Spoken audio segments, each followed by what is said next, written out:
ত্রিপুরা থেকে আনারস পাঠানোর পর এবার বাংলাদেশের প্রধানমন্ত্রী শেখ হাসিনা ত্রিপুরার মুখ্যমন্ত্রী প্রফেসর ডক্টর মানিক সাহার জন্য 400 কেজি আম, 50 কেজি ইলিশ, 50 কেজি রসগোল্লা পাঠালেন। বৃহস্পতিবার আখাউড়া চেকপোস্টে ছিলেন বাংলাদেশ আগরতলার সহকারী হাইকমিশনের প্রতিনিধিরা। আজকে একটি খুশির দিন।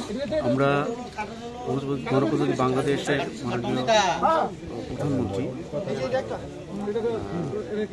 জননেত্রী শেখ হাসিনা কর্তৃক বিশেষ দিন ত্রিপুরাবাসীর জন্য এবং মুখ্যমন্ত্রীর জন্য আপনার বাংলাদেশের বিখ্যাত হাড়িভাঙ্গা আম এবং বাংলাদেশের জাতীয় মাছ ইলিশ এবং আরেকটি মিষ্টি যেটা খুবই বিখ্যাত রসগোল্লা সেটা পাঠানো হয়েছে।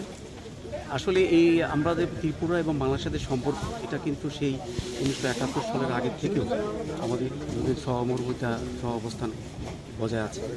এটার মাধ্যমে ত্রিপুরা বাংলাদেশের সাথে ভারতের যে গভীর সম্পর্ক সেটা আরও স্মরণ করছি।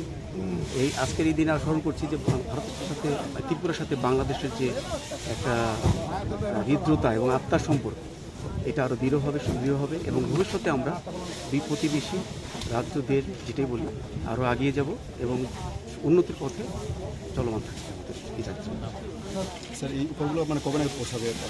আমরা এই মুখ্যমন্ত্রীর দপ্তরের সাথে যোগাযোগ করে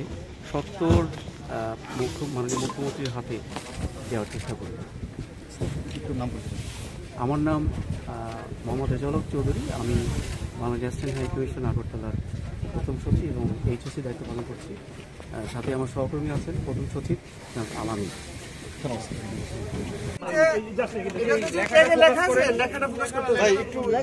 একটু সামনে আনো, রাজীব একটু সামনে আনো, তার রাতে দো না আপনি আর কিচ্ছু ওয়েট ধরবো